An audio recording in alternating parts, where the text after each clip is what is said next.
रूस के इस इलाके में फंस गए यूक्रेन के हजारों सैनिक, मैन सप्लाई लाइन भी कटी, लगातार घेराबंदी कर रही पुतिन की सेना। यूक्रेन के हजारों सैनिक जिन्होंने पिछली गर्मियों में रूस में घुसकर वहां के एक बड़े इलाके पर कब्जा कर लिया था, अब उन्हें रूस की सेना घेर रही है और उनकी मेन सप्लाई लाइन भी कट गई है। इंडिया चाइना रिलेशन, हिंदी चीनी भाई भाई पीछे छूटा, अब चीन ले आया ड्रैगन हाथी फ्रेंडशिप, गजब की कहानी बना डाली। 1950 के दशक में प्रधानमंत्री जवाहरलाल नेहरू ने हिंदी चीनी भाई भाई का नारा दिया था, जो भारत और चीन के बीच दोस्ती को दिखाने के लिए था। लेकिन 1962 में जब चीन ने हमला किया तो यह नारा अप्रासंगिक हो गया, क्योंकि युद्ध ने दोनों देशों के रिश्ते में बड़ी खटास पैदा कर दी। ट्रंप ने क्यों सबके खेल बिगाड़े? रूस चीन के बाद अब फ्रांस है चौथा खिलाड़ी, जानिए बॉस कौन। अमेरिका के राष्ट्रपति डोनाल्ड ट्रंप के फैसले दुनिया के भूसामरिक समीकरणों को नए सिरे से तैयार करते दिख रहे हैं। सुप्रीम कोर्ट ने महाराष्ट्र सरकार और अदानी से मांगा जवाब, धारावी पुनर्विकास परियोजना पर रोक से इनकार। यूएई की कंपनी सेंक्लिक टेक्नोलॉजी ने अदानी को ठेका देने की चुनौती, 80 ने सुनवाई के लिए 25 मई की तारीख तय की। आवाज समझ ले, यह बिहार है। धीरेन्द्र कृष्ण शास्त्री तो जेल भेज दिया जाएगा, बागेश्वर धाम की सरकार, पंडित धीरेन्द्र कृष्ण शास्त्री को चेतावनी।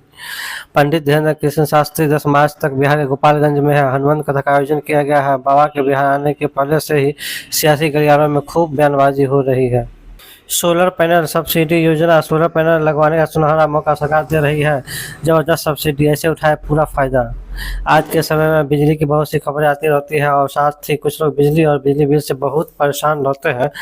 लेकिन अब आपको बिजली की समस्या और बिजली बिल को लेकर परेशान होने की जरूरत नहीं है, क्योंकि वर्तमान में एक ऐसी योजना है जिसके जरिए आपकी बिजली से जुड़ी समस्या खत्म हो सकती है।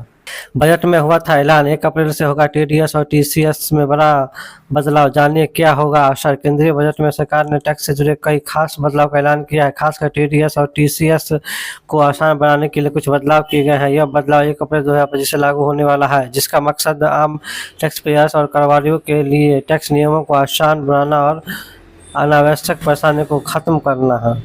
होली के दिन जुमे की नमाज, मौलाना साजिद राशिदी ने लिया बड़ा फैसला, इमामों से की ये अपील। हिंदुओं का प्रमुख त्यौहार होली 14 मार्च को बड़े धूमधाम से मनाया जाएगा। होली रंगों का त्यौहार है जो पूरे देश में मनाया जाता है। इस बार होली का त्यौहार इसलिए भी चर्चा का विषय बना हुआ है क्योंकि जिस दिन होली मनाई जाएगी उसी दिन जुमे की नमाज भी होने वाली है। बिहार में सरकारी शिक्षकों की वेतन विसंगतियां दूर होगी, शिक्षा मंत्री ने सदन में किया ऐलान। बिहार में सरकारी शिक्षकों की सैलरी को लेकर बड़ा अपडेट आया है। राज्य के सरकारी स्कूलों में नियोजित और इस श्रेणी से विशेष बनने शिक्षकों को वेतन विसंगतियां दूर होगी। शिक्षकों का सेवा निरंतरता का लाभ देने के लिए मामले पर उचित निर्णय लिए जाएंगे। वक्फ बोर्ड की नोटिस से पूरा गांव सन्न, 7 दिनों के भीतर 7 परिवारों को जमीन खाली करने की चेतावनी। मध्य प्रदेश के मखनी गांव 7 परिवारों को वक्फ बोर्ड की नोटिस मिली है, जिसमें बताया गया है कि उनकी जमीन वक्फ बोर्ड की संपत्ति है। इस नोटिस ने ग्रामीणों को हैरान कर दिया है और वे कलेक्ट्रेट पहुंचकर कलेक्टर से हस्तक्षेप करने की मांग करने लगे हैं।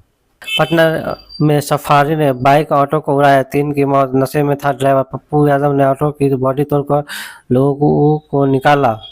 पटना में सड़क हादसे में 3 लोगों की मौत हो गई। एयरपोर्ट थाना क्षेत्र के मुरलीचक में सफारी ने बैग से जा रहे दंपति को रौंद दिया, भागने के चक्कर में ऑटो को ठोक दिया। सफारी पर बिहार सरकार लिखा हुआ था। हादसे के बाद सफारी की रफ्तार 80 किलोमीटर से अधिक थी। लालू राज्य में आईएएस की पत्नी से 2 साल तक रेप होता रहा, बीजेपी विधायक का बड़ा आरोप। तेजस्वी पर भी अटैक, मुख्यमंत्री नीतीश कुमार की सेहत और उम्र पर सवाल उठाने को लेकर भारतीय जनता पार्टी के ढाका विधायक पवन जायसवाल ने बड़ा पलटवार किया है। उन्होंने कहा है कि लालू यादव राज्य में एक आईएएस अफसर की पत्नी का 2 साल तक रेप होता रहा और तेजस्वी यादव माई बहन योजना चला रहे हैं। पीएम की सुरक्षा में आज सिर्फ महिला पुलिसकर्मियां रहेंगी तैनात, पहली बार होगा ऐसा। प्रधानमंत्री नरेंद्र मोदी के गुजरात दौरे पर 8 मार्च को अंतर्राष्ट्रीय महिला दिवस के मौके पर वह नवसारी में कार्यक्रम में शामिल होंगे। इस कार्यक्रम की सुरक्षा व्यवस्था की कमान महिला पुलिसकर्मी संभालेंगी।